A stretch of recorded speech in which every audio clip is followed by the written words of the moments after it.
உங்கள் வீட்டில் இப்போதே ஒரு தேவதூதன் இருக்கிறார் என்று நான் சொன்னால் நீங்கள் நம்புவீர்களா?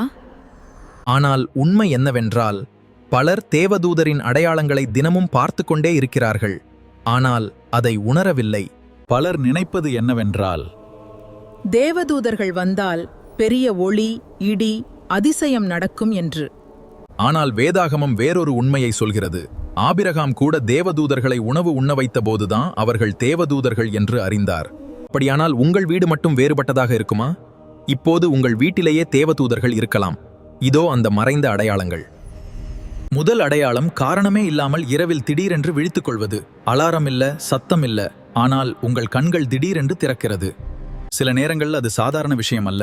தேவன் உங்கள் கவனத்தை திருப்ப முயற்சிப்பதாக இருக்கலாம். வேதாகமத்தில் தேவதூதர்கள் இரவில் மனிதர்களை எழுப்பியிருக்கிறார்கள்.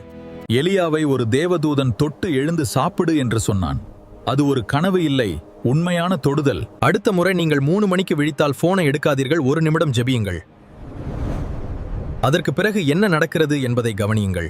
இரண்டாவது அடையாளம் திடீரென்று விளக்கமில்லாத சமாதானம். பிரச்சனைகள் இன்னும் இருக்கிறது, ஆனால் உள்ளத்தில் ஒரு அமைதி வந்து நிற்கிறது. பிலிப்பியர் 4:7 சொல்கிறது, எல்லா அறிவுக்கும் எட்டாத தேவ சமாதானம் தேவதூதர்கள் அருகில் இருக்கும்போது தேவனுடைய சமாதானம் கூட வருகிறது. லூக்கா 1 தேவதூதன் மரியாளிடம் முதலில் சொன்ன வார்த்தை என்ன தெரியுமா? பயப்படாதே, விளக்கம் கொடுப்பதற்கு முன் அவன் சமாதானத்தை கொடுத்தான்.